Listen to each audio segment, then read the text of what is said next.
Starting in on this new series of capped crystals, I'm looking back to some of my favorite pieces from the past. I'm looking at the textures, and especially looking at the construction. I love the way I lapped the seams on this with the front tucked behind the back, and my mix of textures where I leave a fair amount of open space, but again, it's all very raw. And my mix of textures are found objects, fossils, and my rubber stamps that I've made, giving my work that distinctive urban primitive look.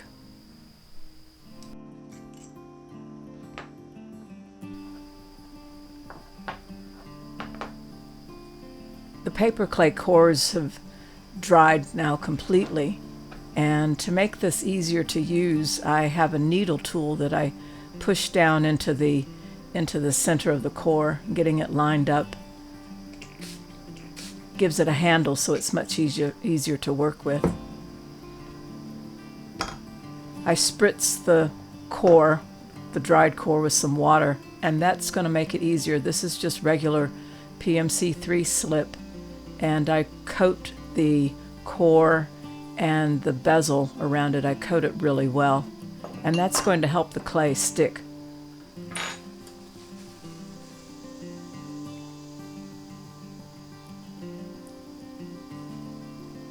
And I'm using PMC3 here.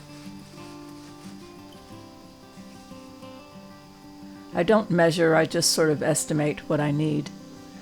And this is just regular old cardstock, really, really old cardstock. And it's about 3 cards thick.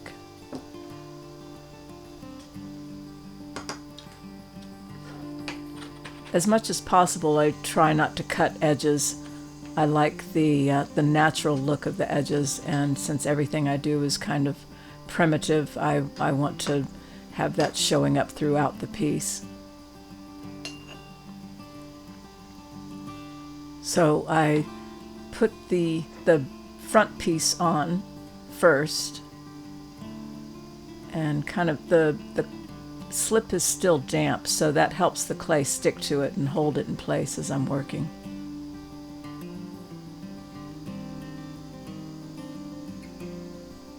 And I'm cutting these edges because they're going to be tucked away. Tearing it would pull it and stretch it and make it too thin.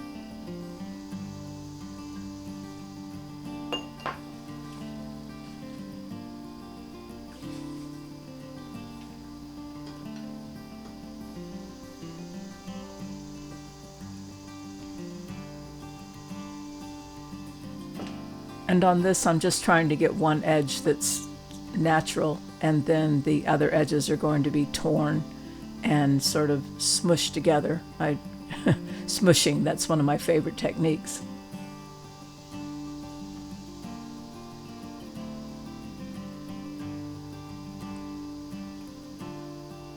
And this is going to give me that lapped seam, and I use slip to, I don't score this, but I do use slip to get a nice secure seal.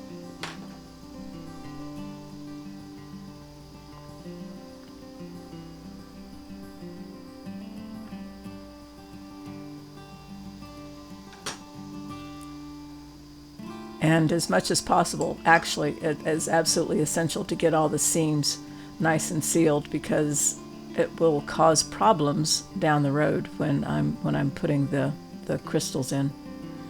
So getting all those edges sealed shut, and using the textures to seal them even further. My rubber stamp sheets are things that I've designed, images that I've altered, and just lots of different things that I've had made into rubber sheets. And I'll see if I can find the link for the company that does that. I think it's tied into the cerebral palsy, I think something like that, but I'll put down the link. Again, using a mix of my own textures and then things from nature, which I always think makes a much more interesting look.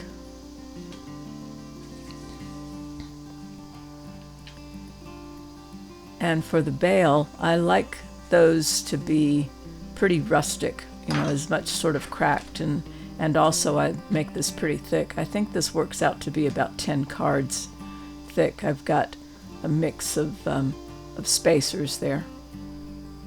And then it's all hand formed.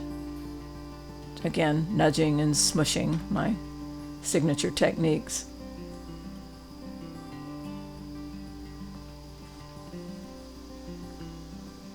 I'm not going for pristine anything here. I like all the edges smeared and nothing perfect. For the bottom of the bale where it will attach, I use this big straw to curve the bottom. And then to give it a little bit more definition, I cut in with a couple little slices on each side, which you'll see a little bit better here in a minute.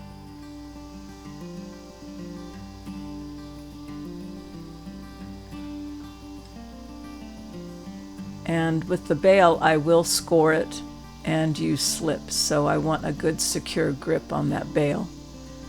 And scoring and slipping, those are clay techniques from my old days as a potter. Using nice gloppy slip to get a good secure seam.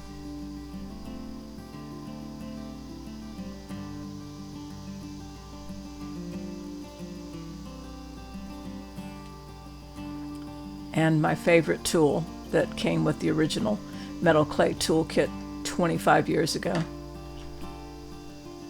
And the final little thing is the spiral from a little snail. And that's the finished cap.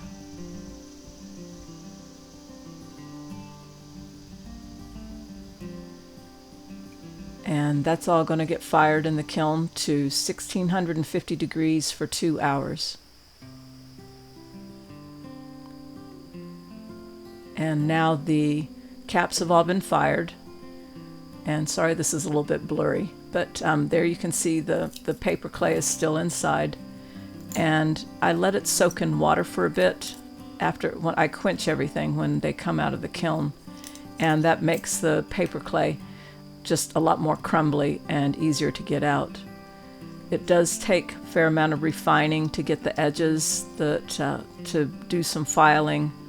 Sometimes the edges of the metal clay go over the bezel, and so I use my pliers to level that out, and various files to clean up the edges. And there you go. A perfect fit.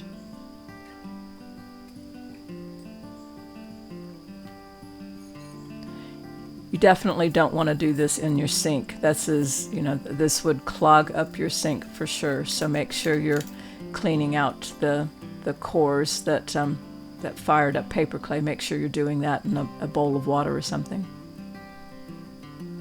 And sometimes the caps just don't want to fit, so I give them a good whack with the leather mallet and get them on there if it's a really snug fit.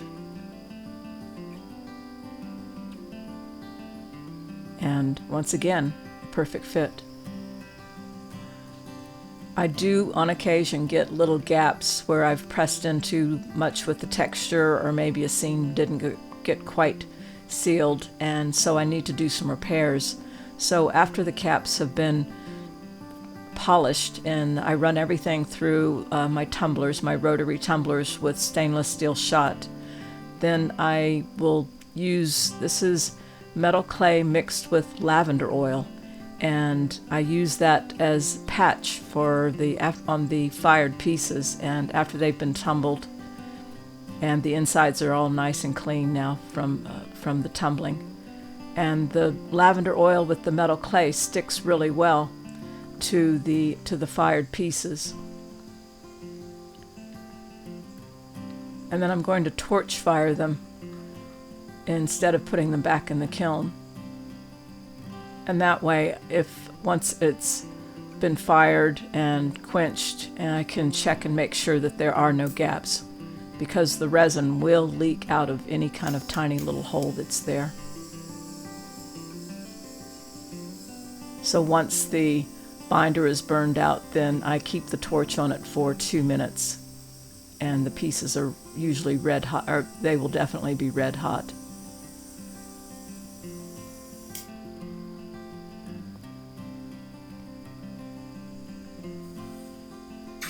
So I can quench it and then check again to make sure there aren't any little openings or holes, getting ready for the resin.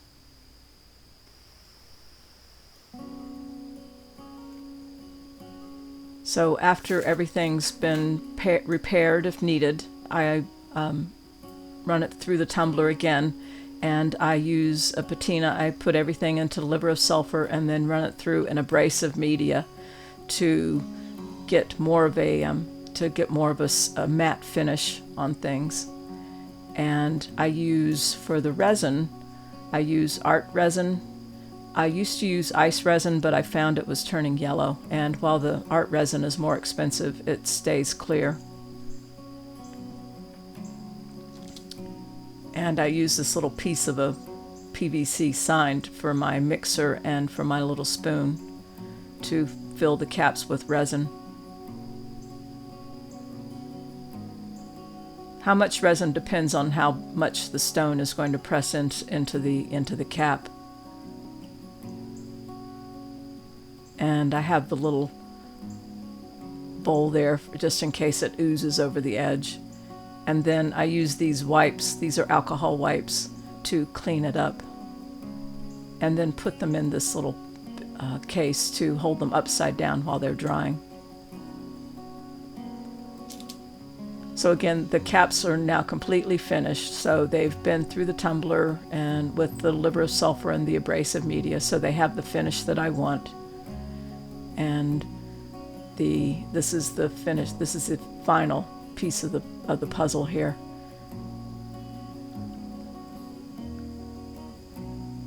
Wiping off the excess resin with the alcohol wipes.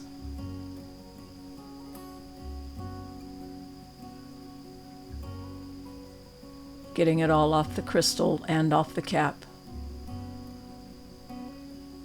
And then sitting it upside down to cure for the next 24 hours.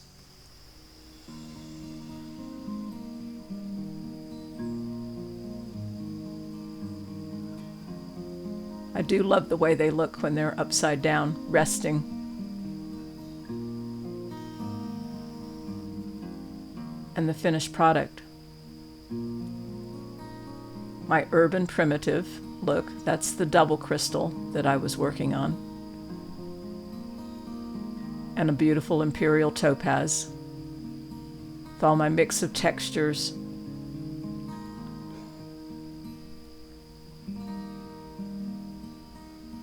Just beautiful. They never cease to amaze me.